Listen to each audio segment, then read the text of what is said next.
Hey everyone, this is Pallavi and today I'm going to show the sixth game of the book Logical Chess Move by Move by Irving Chernev. Now this game was played between Zeissl and Walthoffen in Vienna in 1899. The opening played in this game was Ruy Lopez and it's a Spanish opening named after a Spanish priest, Ruy Lopez de Segura. We will also learn briefly about this opening along with few more principles. Let's start. So white played e4, controlling the center and also making way for the bishop and queen to come out. Black played e5. Black also controlling half of the center and also making way for the queen and the bishop to come out. Now white played knight f3, controlling the d4 and also attacking the e5 pawn. The knight is now developed towards the center. Black played knight to c6. Now with this move, black is protecting the pawn on e5 and also controlling the center. White played bishop to b5. Probably the strongest move on the board. The bishop attacks the e5 pawn's defender, the knight. There is no immediate threat of winning the pawn as after bishop cross c6, pawn takes bishop and the knight takes pawn, black can play queen d4 and regains the pawn. But after bishop b5, there is pressure on the knight on c6, which becomes intensified when black sooner or later advances the d pawn and the knight gets pinned. So after bishop b5, now black played f5. A bold attempt to seize the initiative. The idea is to lure white into surrendering the center by taking the f pawn. If white takes the f pawn, black will play e4 and will control the center, followed by d5 later on. So there will be two pawns in the center. So after f5, white played d4, aggressively counterattacking the e pawn. Another dynamic line is knight to c3, aiming for piece play. And another line variation is d3, a conservative move to support the pawn on e4 and also get the pieces out, the bishop. So after d4, now black played f cross e4, capturing the central pawn while attacking the f3 knight. White played knight cross e5. Apparently a strong move. White gets his pawn back and prevents black from playing d6 or d5. Because if black plays d5 or d6, white will capture knight cross c6, pawn takes c6 and bishop takes c6 and it's a double attack on king and the rook. So after knight cross e5, white is actually having a powerful threat right now. White is threatening to play bishop cross c6, pawn takes bishop, queen h5 check, king e7, queen f7 check, king d6 and checkmate from knight c4. Well, this all looks very attractive, attacking and checkmating early in the game, but this kind of ambition should be suppressed. Premature checkmating attacks are usually repulsed with loss of time or material to the aggressor. A safer continuation is bishop cross c6. Instead of knight takes a5, bishop takes c6, d takes c6 and knight cross e5. This was safer. So after knight cross e5, black played knight cross e5. Black removes the best defender of white's king side and puts into combinative ideas white is planning. After knight cross e5, now white played d cross e5. Now can you spot a good move for black? Now black played c6. Now with this move, black attacks the bishop, the white bishop on b5, unpins the d pawn, and the time lost in moving the pawn is compensated for by the fact that the bishop must also lose a move in retreating. Black also opens a diagonal for his queen. So an attack on the bishop wins a pawn. As Steinitz said, a pawn is worth a little trouble. So don't neglect a pawn capture. So after c6, white played bishop to c4. Ordinarily, this is an excellent place for bishop, but right now e2, bishop to e2 was better. The bishop would have helped as a defender since white does not have the defending king side knight anymore. So after bishop c4, now black played queen to a5 check, and also attacking the pawn on e5. Now white played knight to c3, developing the knight while blocking the check. Black played queen cross e5.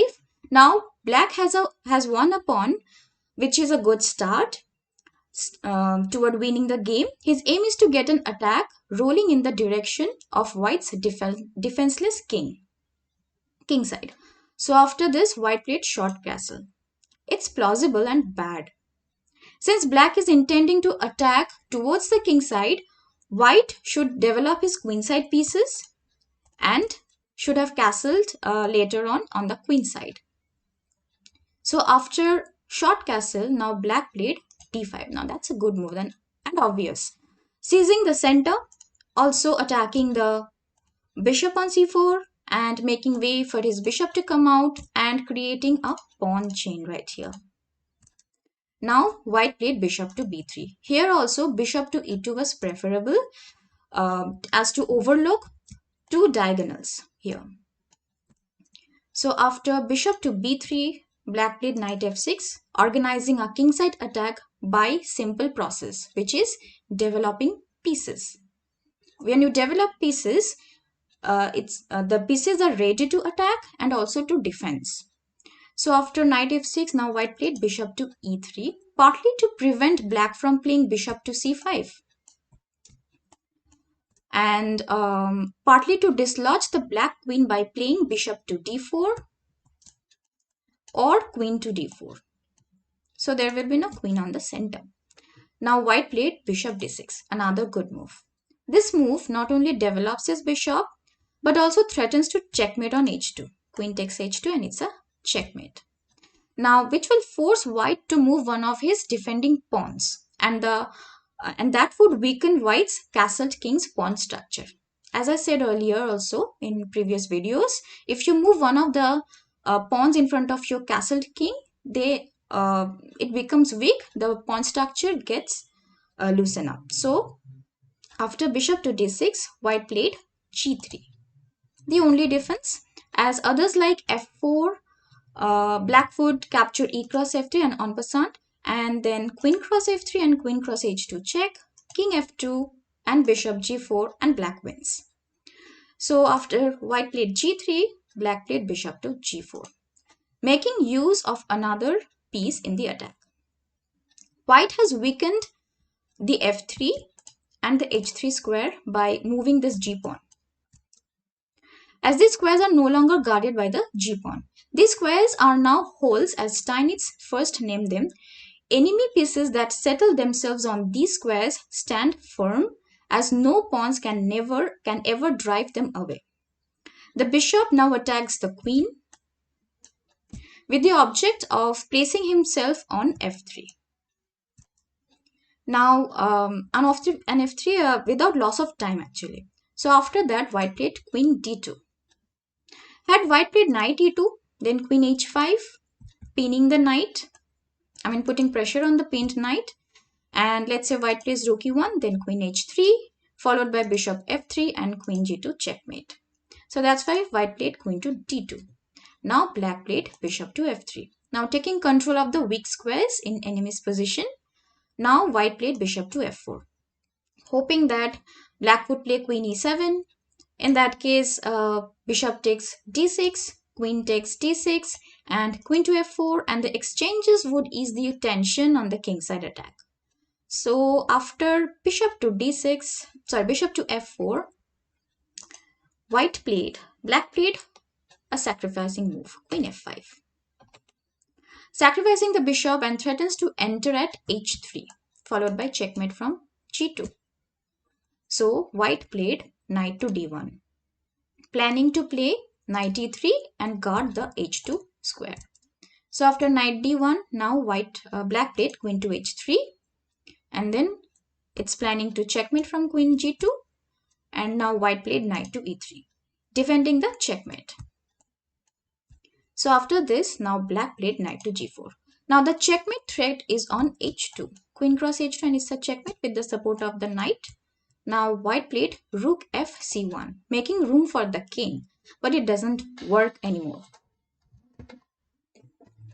because queen cross h2, king f1 and queen h1 checkmate. So with this game, we learned that occupy the center with pawns, develop your pieces towards the center, castle as early as possible, have enough defenders by your castled king. Whenever possible, develop with a threat. Do not neglect piece development and start premature attacks. So as Steinitz said, a pawn is worth a little trouble, so do not neglect pawn capture.